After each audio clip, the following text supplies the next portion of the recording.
Hey guys, welcome back to another episode of Opposite the Monitor, and today we're going to get into the Nintendo Direct event as well as some other stuff. But firstly, I just want to point out, man, I've been like playing a lot of games lately this past week, man. Like thanks to like Steam Summerfest, Steam's next fest.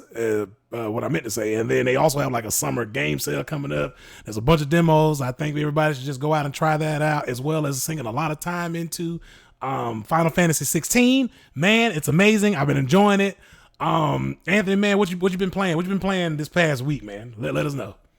Man, I know you already know, but I'm gonna let everybody else know. I've been stuck on this Tears of the Kingdom, man. I finally beat it on Thursday after procrastinating for so long.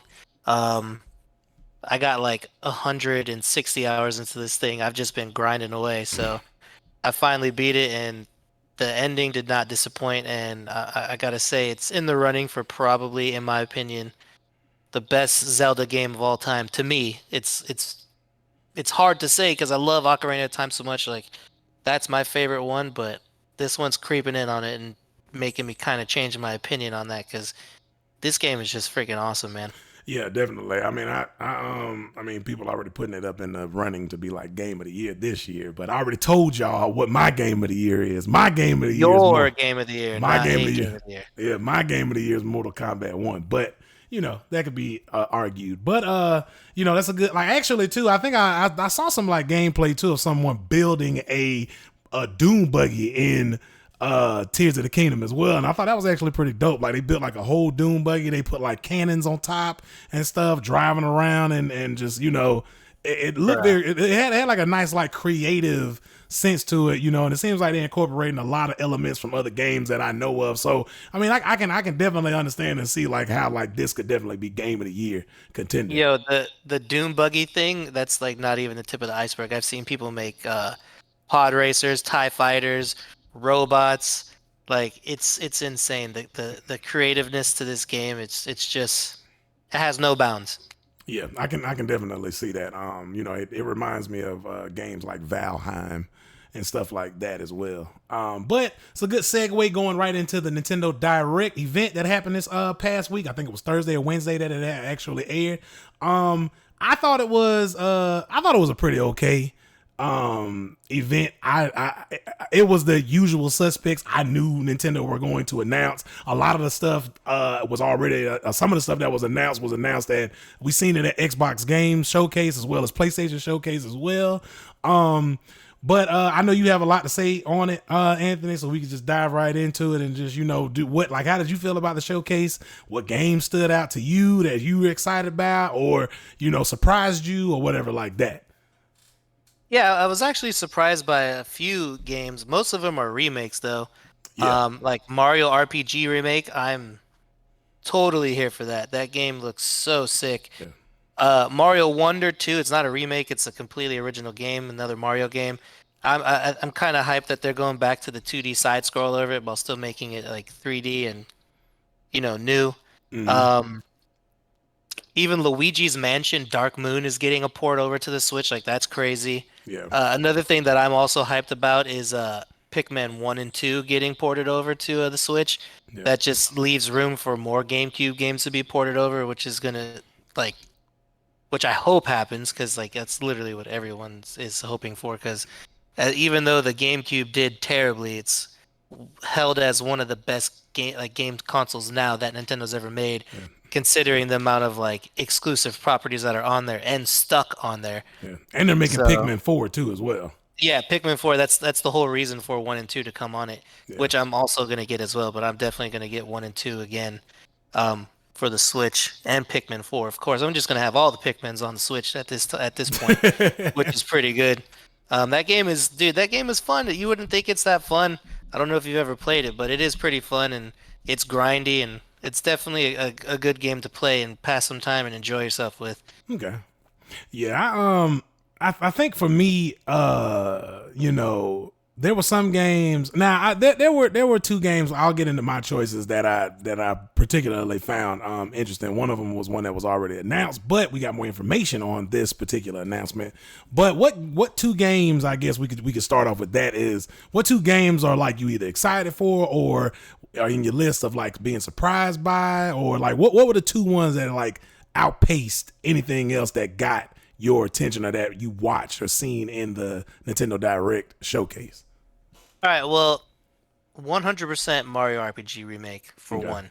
Like Since that game was so fun back in the day. since it was the very first Mario RPG made. RPG ever, Yeah. yeah. Like this game is sick, and even I believe Square Enix helped develop it too, the original one. So it has like, that great storytelling, Mm. with the also great storytelling of Nintendo as well. Um, so that for sure is my number one game right there for what I'm like excited about with this Nintendo Direct. And the second thing I'm excited about is not a game per se, but DLC, because they finally actually showed what the Pokemon DLC is going to be, and that shit looks pretty dope, man. Okay. I'm kind of hyped for that. I'm not so Okay. hyped for Detective Pikachu though. I mean, for me, so we'll talk about it now. Metal Gear Solid Master Collection. This announcement was actually pretty interesting to me because so this is an announcement that we got shown this at the PlayStation Showcase along with MGS3 remake or Metal Gear Solid Delta. Yeah. One thing that I would like to point out though is that the amount of content that is in this collection, this did not get announced. Oh yeah, no, At definitely PlayStation not. Showcase. The amount of content that is in this is very enticing, especially if you're just a person that has never played Metal Gear Solid before. This is where you need to start at because you get not only the actual the most popular Metal Gear Solid games in there, which is Metal Gear Solid 2 Solid Snake. You also get Metal Gear Solid 3 in there as well. You also get Sons of Metal Gear Liberty in Solid there. 1. Yeah, you get Metal Gear Solid 1 in there. Like you get the original like PlayStation versions.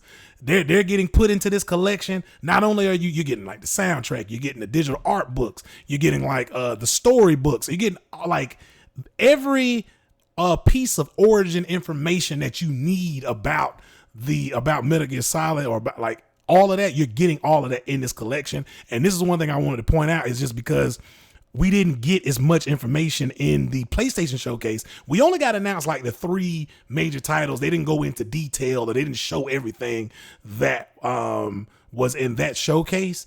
We got way more information here. And so this is one of the ones I was just like, man, like this makes me want to buy this and just go through all of like my childhood again. So it's like, yeah, Metal Gear Solid. Buy a Switch and get the Master Collection, or just buy the Master Collection in general? No, buy the I Master see if Collection. you coming over to the Switch side. No. I see. Look, I'm like, look. I don't have any like. There's nothing wrong with Nintendo Switch. You know what I'm saying? It's just that I already have I already have an Ally. I already have an ROG Ally, and it's like if I really want to play a Switch game, I could just download an emulator and play a Switch game. But it's like We don't support illegal gaming. I mean, we don't support it, but I mean, like, my thing is though is that like I kind of already got a handheld. I don't really want another one right now, as per I se. got you. I mean, and on top of that too, is like the hardware and the Ally is significantly outpaces the Well, Switch. yeah. But if Nintendo Switch, if the Switch 2 come out and it has better hardware in it, and it has a better list of like, because I do like the Mario games and all that stuff like that, but I do want like a variety of stuff. You know what I'm saying? Like, like I'm not like a Mario. Like I'm not like. I mean, I like Mario and I like I like Pokemon too, but I'm not big into Pokemon like that anymore. I just want more variety. I want more variety. I also kind of want like, and I understand Nintendo has their own like ecosystem and stuff, and they do a good job of delivering delivering to their fan base and stuff like that. I just want more variety as far as like different like IP. Like I want new IP. I want new like stuff from Nintendo. You know what I'm saying?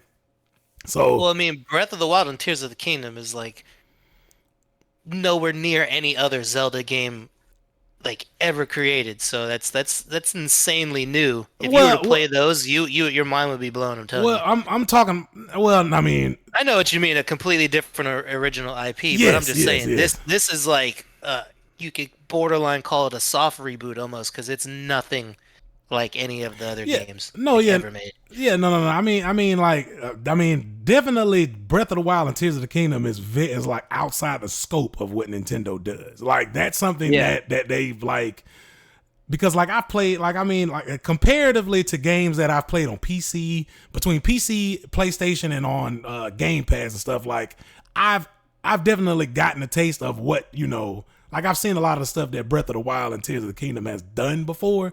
It's nice that that's being brought over into a world and an ecosystem that people who typically don't play these games on PC, they can get a taste of what that is or what that's like on Nintendo Switch. Like, the whole crafting, creative base building elements to it and stuff like that. Like, it's nice that that's getting some exposure to it because it kind of like, it delivers something new to that ecosystem that people haven't had before. You know what I'm Yeah. saying? But like for me, it's just like for me to get a Switch, especially given the fact of like the other handhelds that are in the market now, like there has to be. For me, I want to have a completely.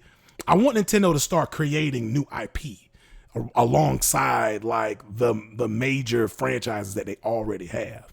You know what I'm saying? Because we talk about people, we talk about companies or corporations milking stuff a lot, and Nintendo is one of the ones that will milk. They milk their properties. They milk it till it's dry. The cow ain't got no more milk. If it wasn't for their properties though, there would be no Nintendo. That's why that's their thing. I don't know. I think Nintendo would still be Nintendo. Like even if they put more time into other things. Like yes, like we can't deny like Mario and Pokemon, Zelda, all of these titles are all iconic. But the thing that I want to point out is that Nintendo, they have a track record of creating new things and it becoming popular. Like Oh yeah, yeah, like yes, the like Rabbids games and stuff like that. yeah, like you. Well, Rabbids is Ubisoft actually. Well, the But Rabbids Mario's thing, or like yeah, Splatoon and shit like that. yeah, Yeah. yeah, yeah. But that's what I'm saying is like they have the potentiality to create something new and it be on the level of Zelda, it be on the level of Mario, it can be on the level of Pokemon. Like, and that's what I want to see more from Nintendo. For me to be able to invest into it, I feel like most of my life it's always been no, all of my life it's always been Mario, Pokemon, and Zelda.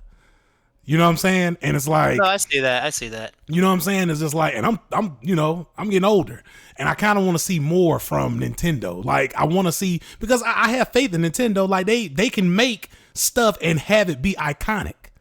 You know what I'm saying? Like, just think about this like this, right? Like, if you have Mario, right? Mario was popular. Mario was created before Zelda. Mario is popular. You know what I'm saying? Like, Nintendo had to go take a risk to make Zelda. You know what I'm saying? And it's like, that's what I want to see from them again. I want to see them take a risk on making something else and then them making it popular. You know what I'm saying? Like, I don't know. Well, Zelda and Mario all came out on the same console, so I don't think it was much taking a risk. That was them establishing themselves and just starting stuff. yeah, but So I don't know about because there was nothing before, you know? what I'm saying is though, is that like Mario was the first property.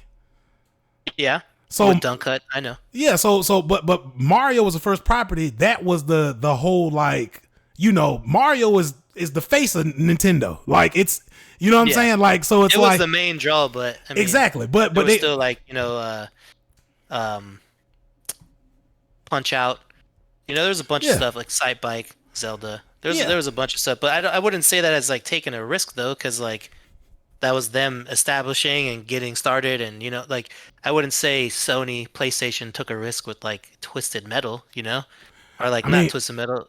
Oh yeah, Twisted Metal. the only Yeah, the only reason why I say take a risk is because you're going out doing something. You're deviating from what you know makes money. So for instance, like But they didn't know if even Mario was going to make money, though. That's what I'm saying. well, I know that they didn't know Mario was gonna make money, but what I'm saying is once you know something is a draw, once you know something makes money for you, the business sense kicks in, and it's like, why would I don't fix it if it ain't broken. You know what I'm saying? Like I'm going to keep doing Mario because this is what sells. And then for them to take a risk and be like, okay, we're gonna create this new property. You know what I'm saying? And it's like, boom, we're doing Zelda. Here's the first Zelda game. Okay, oh man, like, we really did great on this Zelda game. Oh, well, people love Zelda now? Oh man, we're gonna keep making Zelda. You know what I'm saying? And that's what I kind of want to see them do again. I want to see them do, hey, let's do this. Oh damn, like people like this now. Okay, let's keep. You know what I'm saying? And then replicate that amongst multiple properties and build out because they already have a good collection and a good library of games, but it's all focused on like 4 or 5 properties. You know what I'm saying? As far as like in-house Nintendo stuff goes. You know what I'm saying? And that's kind of what I need. I need more, like, I want to have more variety from them per se. But going back to Metal Gear Solid Volume 1 though, I mean, this was just more information. I'm like, I'm glad we got more on this, because this definitely makes me want to buy this again and just like play it on my PS5. And I'm excited for this. I don't know if this is coming. I don't know if this is coming to PC though. If it's coming to PC, I'd probably rather buy it on PC and play it on my Ally. I think this is only coming to consoles though. During the trailer or during the showcase, I didn't see them say PC. I just saw them say, well, I know for a fact it's coming to PlayStation. And isn't it going to Xbox too? I think it's going to Xbox, but I know for a fact it's going to PlayStation, and we know for a fact it's coming to Switch. I mean, I wouldn't doubt it. I wouldn't doubt it coming to Xbox. Fact check us. If we're wrong and it's not coming to Xbox, then just tell us we're wrong. I don't know why it would come to Nintendo and not Xbox. Yeah, I mean, I don't know. I mean, yeah. So and another one that I also wanted to point out too, because a lot of stuff got announced during this showcase. But one of the other ones that I wanted to point out too, that I was like, man, like this looks like a really good game. Oh, also the other big name too is Batman Arkham Trilogy is coming to Nintendo Switch, which is crazy because it's like, I mean, and it looks good. It doesn't look terrible. So it's like, they definitely did like some overhaul to be able to have this play on Nintendo Switch and it look as good as it looks. Especially for Arkham Knight, because that was a PS4 game. That was Nintendo Switch does not have the power of a PS4 even. But even then, it's like Batman. The Arkham trilogy was on PC, and being able to run it with like really good graphics and stuff. Like it requires a lot of power.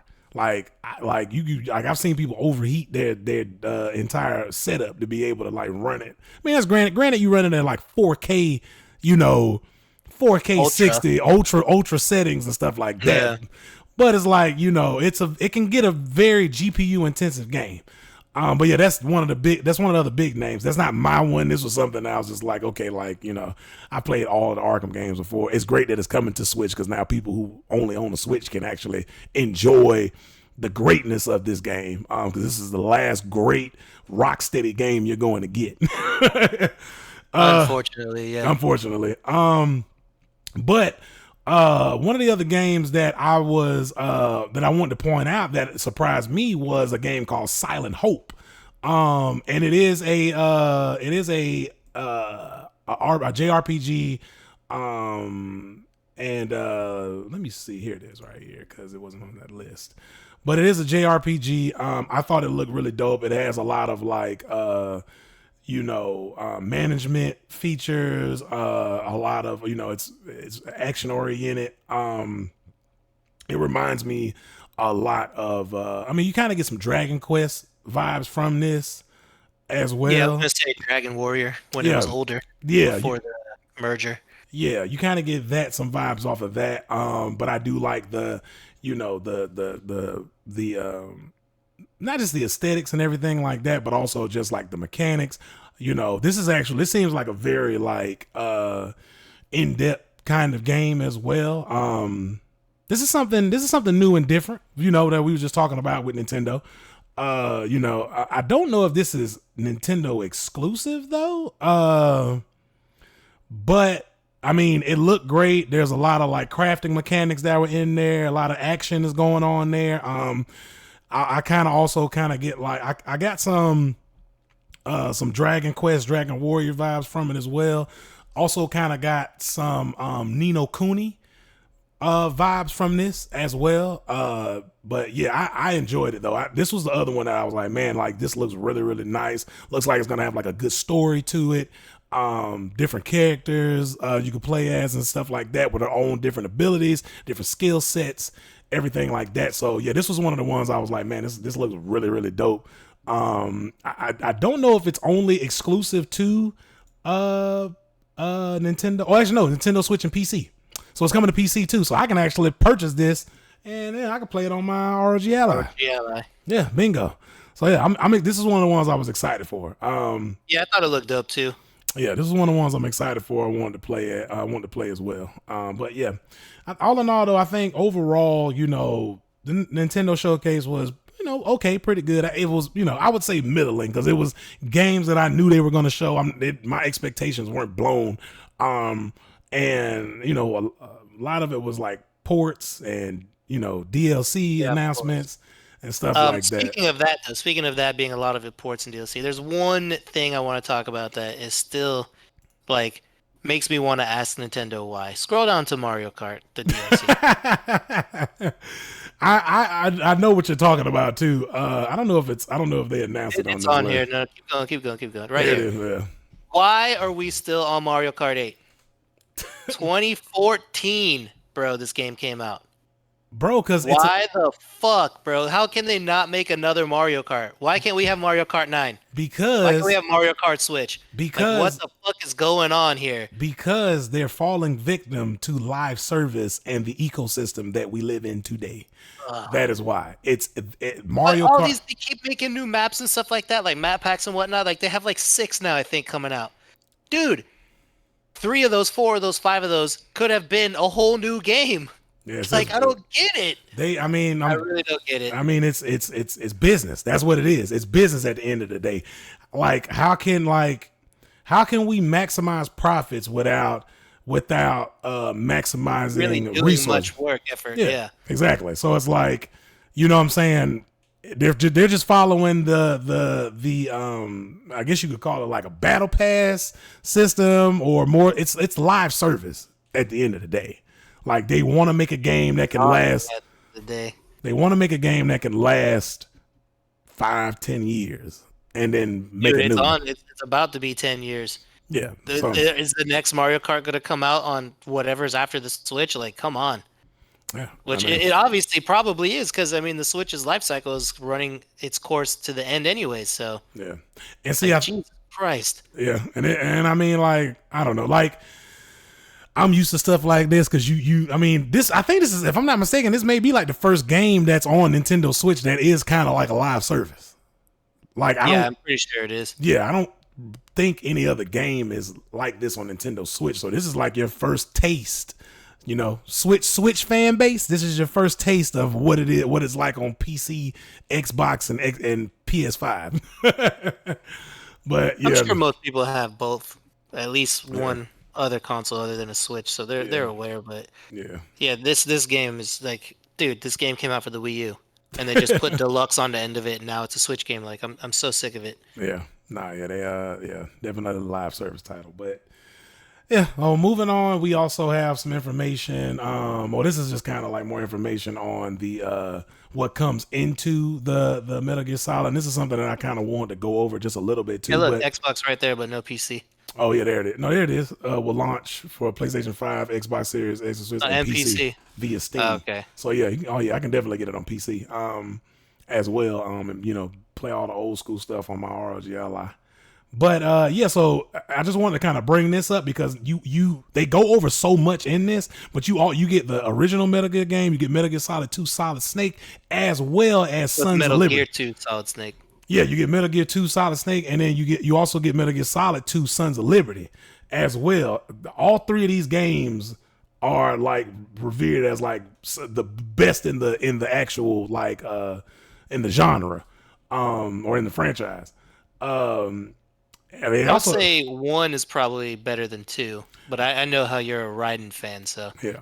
I mean, hey, and oh, but I mean, hey, the Metal Gear, the original Metal Gear Solid actually comes with VR missions, which is crazy. yeah.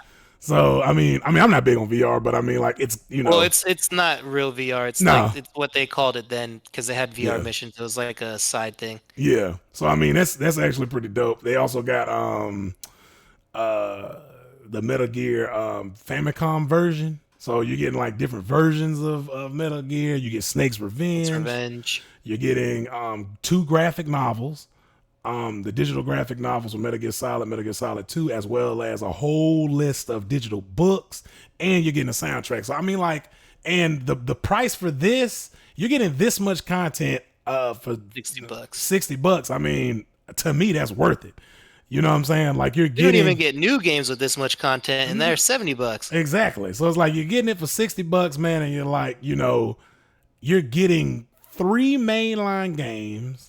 No, you're not three. No, you're getting what? How many How many actual 5. five games in total with two digital graphic novels, digital art books, soundtrack. You're getting all of what you need to be able to jumpstart the lore if you want to be able to learn more about this universe. So I just want to point this out real quick because I mean, I'm like, this is all of the information that you're gonna get. This is everything you're gonna get within this pack, within this collection. And I think it's a good. I think it's a good buy. I think it's a good deal.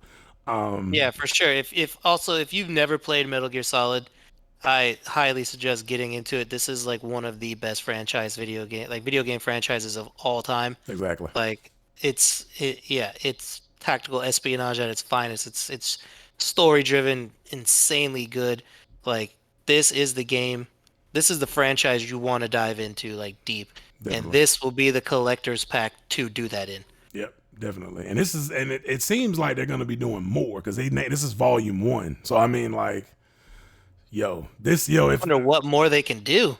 I mean, there's a couple more Unless games. they do like 4 and 5 and make a collector's edition with that too. Yeah, I mean they could do that, and they could probably offer more bonus content as far as like more lore books, more digital graphic, like probably graphic novels they could add because I'm pretty sure they got books tailored to those versions of the game. I mean, probably more like behind the scenes content. I mean, they could add a lot more stuff. Hey, maybe if they come out with a volume 2, we'll get an actual completed Metal Gear 5 with the real ending. Yeah, probably could. This universe is expansive. They can create a lot, and I think it's releasing October 24th. So I mean, this definitely give you enough time because there's not an official release date for the Metal Gear Solid Delta. So I mean, this enough time to be able to complete these games as well as go through the lore and everything. I may go through and just do a refresher, because I haven't jumped into this universe since Metal Gear Solid Phantom Pain. But yeah, definitely check this out. Just wanted to kind of like touch upon this, man, because it was actually one of the more major things that I wanted to kind of like lay out on. But moving forward, we also have information about 90% of Starfield planets will not have any life on them. May I reiterate that procedurally generated worlds are always a negative in my book, and this is one of the main reasons why. And also too, I feel like it makes devs lazy. It's like a handicap. You know what I'm saying? It's like a handicap. It's just be like, oh yeah, we're just gonna do a little bit of this. Let the AI generate and produce a bunch of different worlds that can replicate. We can just replicate the rest of this. You know what I'm saying? And it's just like, oh man. So and this is also not good news. On top of, for PC players, you need 125 gigs, a solid state drive to be able to run this. On top of, also not good news, also bad news, that it's going to be locked at 30 FPS on Xbox and PS5. no, just Xbox. This is exclusive. It ain't even coming to PlayStation. That's right. Yeah, I forgot Bethesda. Duh. Yeah, it's not even coming. Yeah, it's not even coming to PlayStation. Which you know what? The funny thing is, I have some news about that to tack on to this. So you want to know the funny thing is that PlayStation was going to buy rights to, or not. I think it was like they weren't going to buy Bethesda, but they wanted to strike a deal with Bethesda to make this game exclusive for PlayStation before Oh Microsoft yeah, I bought remember them. hearing that. Yeah. Yeah, before Microsoft bought them, but Microsoft bought them before they could make the deal. Well, So I'll say this: it's a good thing that they didn't because it doesn't seem like much PlayStation users are missing out when 10% of the game is actually playable. Because why the hell would you want 1,000 planets if you can only go to 100 and actually do stuff on it? yeah, Like this comes back to what we were also saying: bigger is not always better. no, it's not. It's not always better. And here's the thing too: is like I view this now as having 1,000 planets is first of all a waste of resources. So you have 1,000 planets, only 100 of them are even unique in nature. So now I just have 900 planets that are sucking up resources. If I'm playing on PC, sucking up my resources, and also wasting time, wasting development time because you want to boast about how expansive this game is. And if you just have 1,000 planets of replicated shit that's the same across 900 different planets, It's not going to feel that expansive. no, and it's going to feel more reclusive. It's actually going to start feeling more like a chore. That's what it's going to start feeling because you may not even come across these 100 planets that are unique. They're definitely scattered within the 1,000 planet total. So you're probably not even going to come across the uniqueness of these planets as often as you would. You know what I'm saying? Like, Yeah, 10% is a very small portion. exactly. And my thing is like if they would have just focused on the 10%, just erase 900 of the rest of the planets, you could have gotten more optimization out of your game, which means that you would have been able to have Xbox running at a consistent 60 frames per second instead of locking it at 30. You know what I'm saying? You probably definitely wouldn't need 125 gigs of free space on a solid state drive to be able to run this game. Number one, it's just like it's a redundancy. You're doing something for the sake of nothing. You know what I'm saying? Yeah, literally. It's only for, and this is what I mean. Like a lot of the times I don't trust like marketing speech or people that just throw numbers. If you're just throwing numbers at me, bro, it's like there's something else that you're hiding amongst all of these numbers you're touting, because this is not like an investor call. You know what I'm saying? This is not like, I mean, granted, we are investors into Bethesda when we purchase these games, but it's not important, you know what I'm saying, as a gamer, as a consumer. Like, I'm pretty sure most gamers don't care about 1,000 planets or 5,000 planets or 100 planets or 5. The game has to feel unique, and you can make the game feel expansive without actually expanding it. You know what I'm saying? You can make the game feel as if it is bigger than what it actually is if you know how to utilize verticality, if you know how to utilize the set pieces, if you know how to utilize the amount of things you can interact with, the dynamic events that may occur within this universe. Like, there's ways to be able to make a game feel more expansive than just increasing the amount of locations you can visit. Like, it's, you know what I'm saying? I feel that it's very redundant, and I feel like it doesn't, you know, I feel like once again Bethesda has like put themselves in like a box again with like, they've trapped themselves again. You know what I'm saying? On top of the fact that they still using the same ass creation engine. You know what I'm saying? It's like, bro, like, get off of this engine, bro. Like, I know you motherfuckers don't like, you know, putting in a lot of time in engines and stuff because it's very hard and it's very difficult to create an engine, but you a multi-billion-dollar company. Like, they don't even have to create their own engine. They could use Unreal 5. They could do that. Well, see, the main reason why most companies don't want to do that is because they got to shell out 30% the Epic. That's why At least your characters are gonna have dead faces. I mean, hey, but I mean, no soul behind the eyes. But like the business mind is telling them, we have people that can make engines. Let's just make our own engine, and then we don't have to pay anybody a piece of whatever revenue we made this game on. This, you know, we wouldn't have to pay a different company a portion of revenue from our sales on our games. And well, I'll tell you this, they're probably going to need all the money they get from the sales of this game because it doesn't seem like it's going to be doing too well. I mean, man, this shit's starting to feel like Redfall all over again. Redfall got a shit ton of bad news before it released. And I feel like I have to take the words back that I said on the last podcast where we talked about the Xbox showcase where they showcased this game, and I said I was actually excited. The more news that comes out, the less excited I'm getting. I know. And I'm not looking forward to this game at all now. Especially from what you're saying, like I hope these 100 planets are at least like known so we can skip the 900 that we don't have to, but it's not going to be, and it's going to feel like a waste of time. I'm not going to want to put 100 hours into this game going into a planet, oh, nothing's here, leaving the planet. You know what I'm saying? Like that, it's just going to be god awful. Yeah, And I don't even see myself getting this game anymore at this point.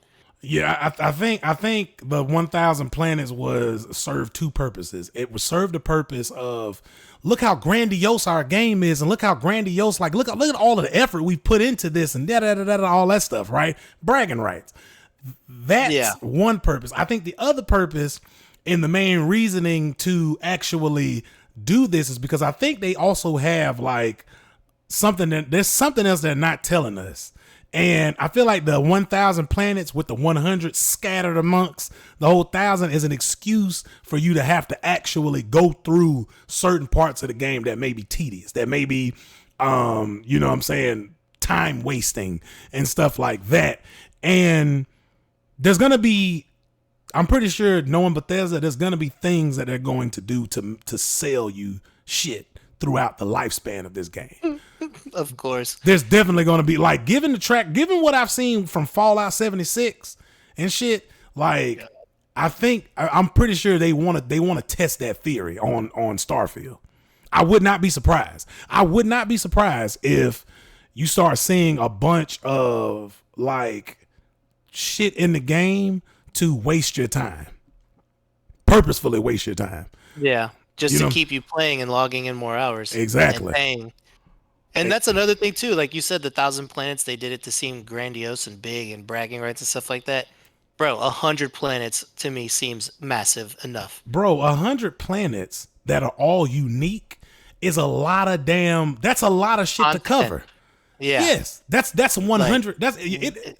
Like it doesn't even have to be an entire like planet. It can just literally be the planet itself with the scalable map, and then Yeah. you go like that's 100 different maps. Yeah. That are all unique. That alone is big enough, dude. Like we don't need 1,000 planets with nothing to do. No, it's bragging rights. It's all a bragging rights, grandiose thing, and that's what I'm saying. Is like even when I like for instance, right? Because I see a lot of people talking about this point too, and it's like, oh man, like they're like hyping up and blowing. I see a lot of people online, internet just blowing this shit out of proportion, right?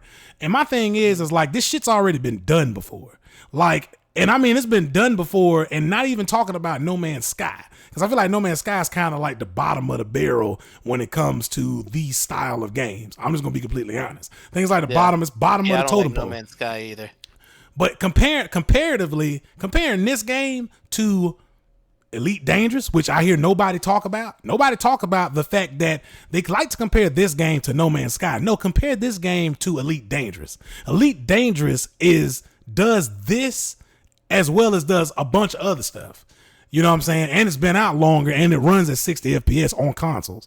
And it also has way more than 1,000 planets. You know what I'm saying? And they also utilize procedurally generated planets. But my thing is that that's also not a good thing, because they have procedurally generated planets, but then there's planets that there's like you can only like, I mean, they probably changed this now, but like the last time I played Elite Dangerous, which was Odyssey, they were still working on planets that like certain planets you could land on and certain planets you couldn't land on, because some of the shit's just procedurally generated, and you just have millions of different stars, millions of different star systems with probably billions of different planets. So it's like it always goes back to, I don't understand why developers or just like they think that making this decision of bigger is better is not going to get you the results you're looking for. Like they still function on this. They function on this early 2000s model for some reason. I don't understand why. They haven't caught up to 2020 yet. Like, for instance, Final Fantasy 16 is not like it has like an open world map, but it's like it's different subsections on this map that you go to, and it's all a sandbox. But this game is amazing.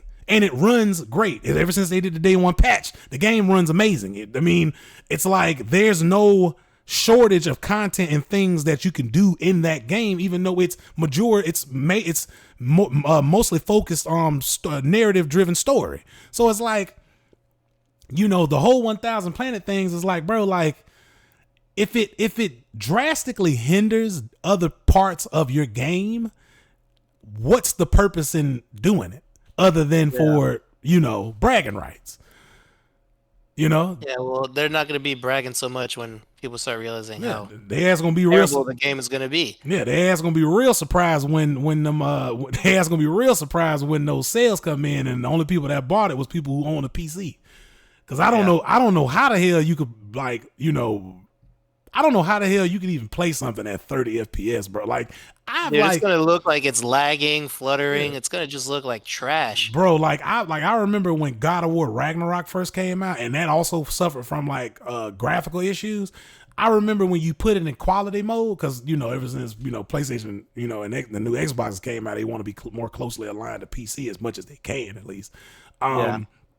They have like a performance mode and quality mode. Now, if you put God of War Ragnarok when it first came out in quality mode, that shit was 4K, but it was 30 FPS, and it looked worse.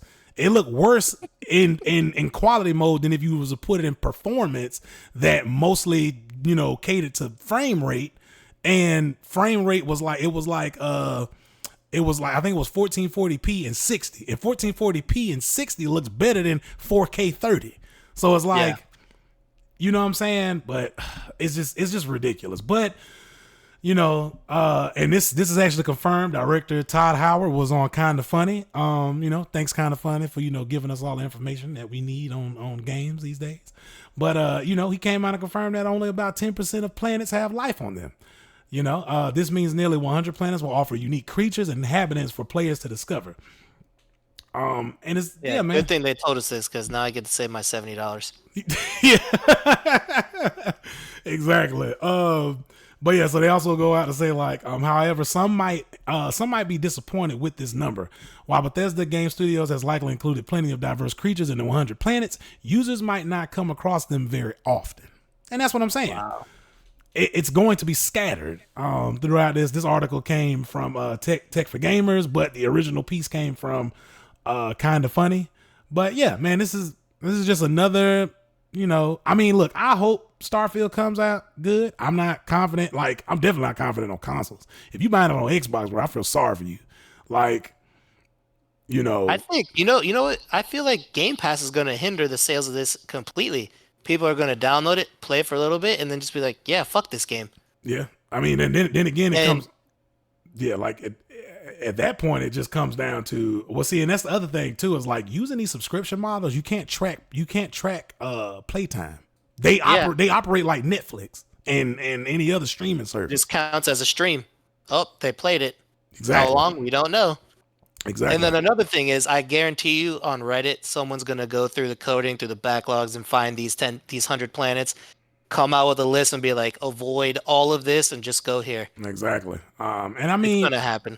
The only good thing that comes out of this is that they've announced that, you know, Starfield is going to be a modder's dream.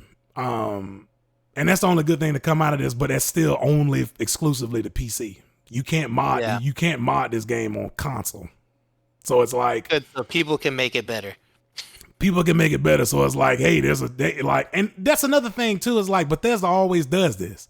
They always half-ass make a game and then leave it up to modders to make the game better than what it was when it originally came out. And I'm just like, I'm sick of this. I'm like, it's one of the reasons why, like, bro, Bethesda has fallen from grace, bro.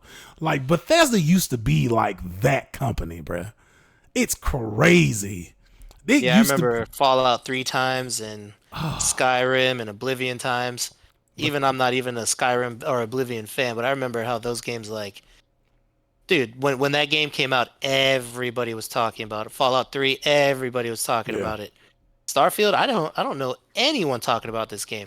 No, besides us. Yeah, besides, I mean, there's other people talking about it, but it's just like, I'm sure those people are also getting paid to talk about it. Yeah, exactly. They getting paid to talk about it. And it's just like, bro, like ever since this news came out, like I feel like it's coming on. I feel like everybody is starting to be like, okay, well, we're excited for something else now. Yeah. You know what I'm saying? So I'm one of them.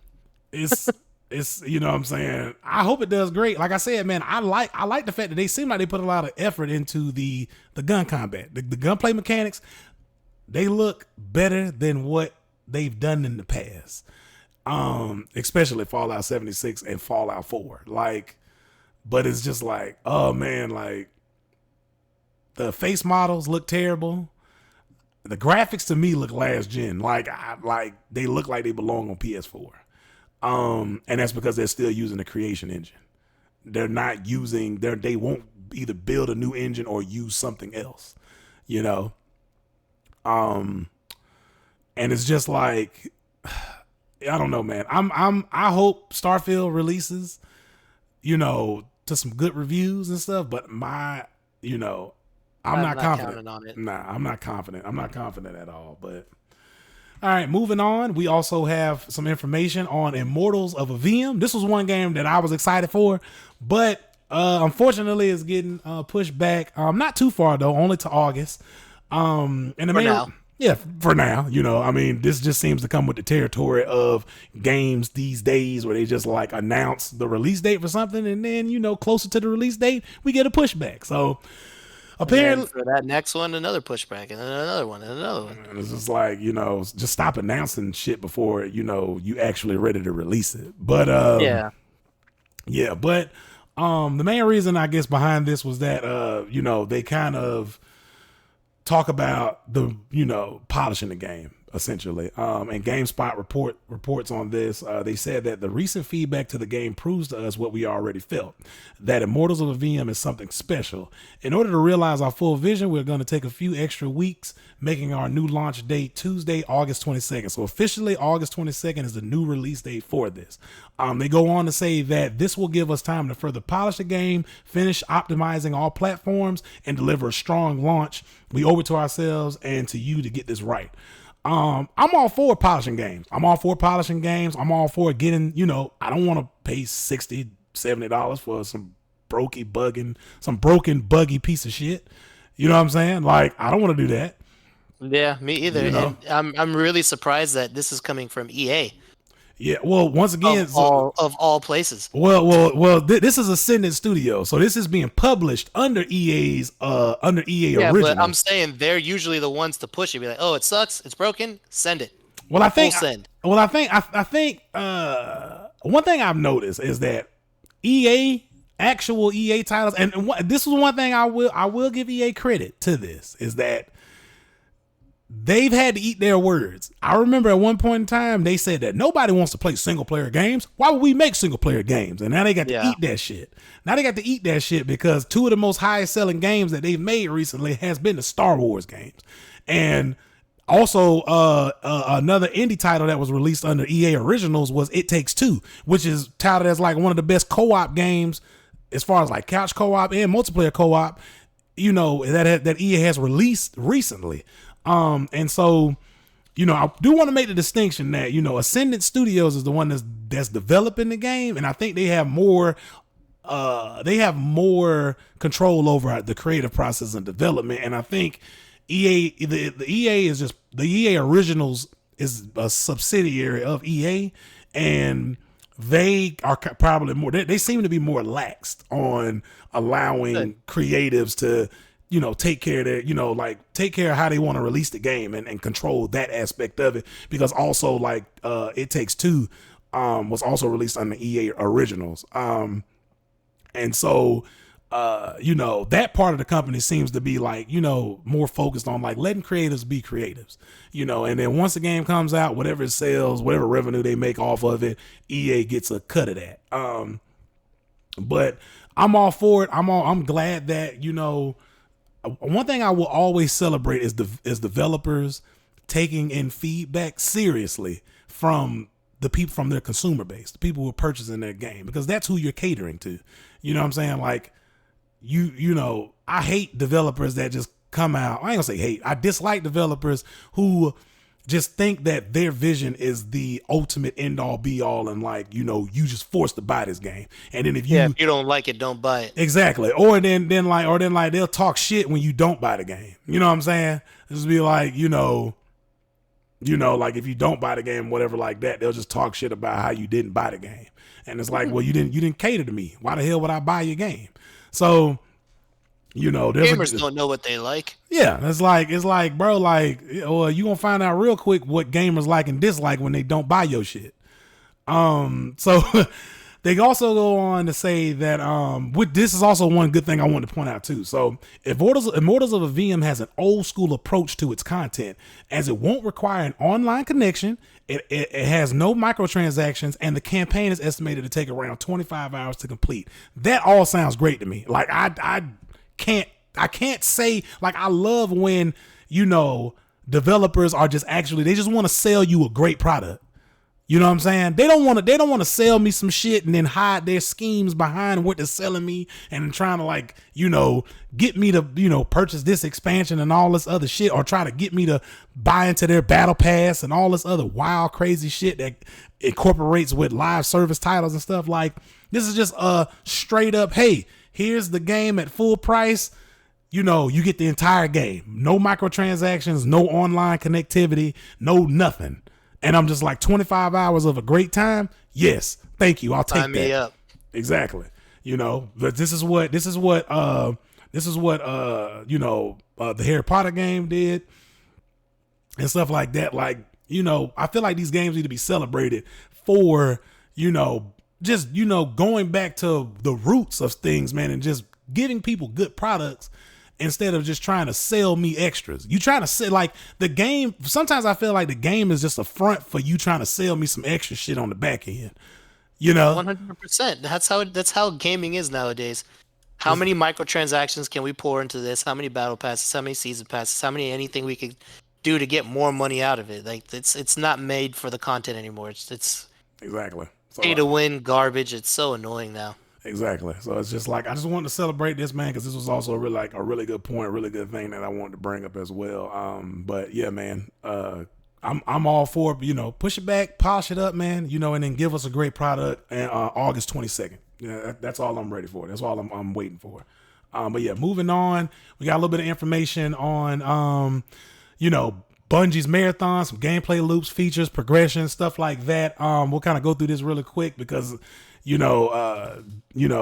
is kind of, we're just getting information bit by bit, but we kind of already knew what this game was about when it first got announced, and it is a 3-person. This is just confirmation, but it is a 3-person extraction shooter, like we already said. But one of the things I wanted to highlight was how it's actually broken down right here. So the actual core gameplay loop of Marathon is, you choose your mission, which is basically sounds like a raid platform. You buy/choose your loadout, perks, abilities, gear, drop into a server, hunt for loot, complete missions, explore and find secrets, extract, spend XP on updates, and then repeat the process. Sounds like a, generic extraction shooter. Yeah. One They of the compare it to Escape from Tarkov, right? Yeah, they compared to Escape from Tarkov right here. I doubt it'll be as hardcore. It's definitely gonna be Yeah, more no. more I normie don't think based. anything's gonna be that close to Yeah. that fucking ridiculously hardcore. Yeah. It's definitely gonna be more normie based. And one of the other things I've noticed too is that it's not PlayStation exclusive, so it's coming to all platforms except Switch. But this is just one of Sony's first preparations into live service. I'm pretty sure this is gonna be free to play too, so expect free to play bullshit to come in with this. Well, see, I'll take that from free to play, because you're not paying anything to play the game to begin with. So if you want to buy extra loadouts and stuff, it's common sense to just kind of pay for some stuff. I mean, yes, to a certain extent. Yeah, exactly. That's why I said some stuff. Yeah. I don't want to pay for everything or have to grind 90 hours to get something I could spend $15 on, Exactly. Like, I don't want it to be that grindy, but I mean, certain things I expect to pay for, certain things I don't, Exactly. But yeah, I definitely I'm not gonna say I'm excited for it. I got to see gameplay first. But one thing I want to know, I want to like actually know about is that like, will they have some kind of counteract, like something to counteract camping extracts? Because they do a lot of this in EFT, and EFT hasn't solved it yet. Like when you're extracting in EFT, typically people just like hide out around the extract and then kill your ass and take like all of your shit. Yeah, that shit's so annoying. So how are you gonna combat that? So I wanna see how that plays out in that. You know what I'm saying? Like I wanna see like, can we have like a protective barrier, to where people have A time area, yeah, like so where you can't be near it too long yeah, that, or you could just have like a protective barrier on the extracts, and then the only way to engage with that team is that you have to run into inside the that barrier. Exactly. Yeah. You have to run in that barrier and have a shootout, you know, um, and stuff like that. So I mean, you know, I'm excited for it though. But I guess they also have like permadeath is going to be a feature in the game as well. They announced that. That's gonna be a new experience for a good amount of people too. Oh yeah. I mean, well, if you play battle royales, it's technically permadeath. Like you die in battle royale and then you're gone. Except for, I mean, I guess Warzone has the gulag. So. Warzone's like, yeah, but I mean, your character still exists outside of that. You know what I'm saying? This, you lose everything. Yeah. It's like Hunt Showdown, Yeah. permadeath. Yeah. Gotta get a new character. Definitely. But yeah, we just wanted to point this out though. Yeah, I want to get more information on this. I do want to, see where this is going with this more often though. But yeah, this is it though, man. I'm waiting on gameplay for this too. Yeah, me too. Do you have anything else on this before we end? No. All right, definitely. Well, hey, that's it, guys. If you enjoy our content, make sure you like the video, subscribe to the channel, and what else they got to do, Anthony? Tell them what they got to do. Well, since they can hear me this time, make sure you ring that damn bell. Ring that damn bell and make sure you never miss a video. Thank you, guys.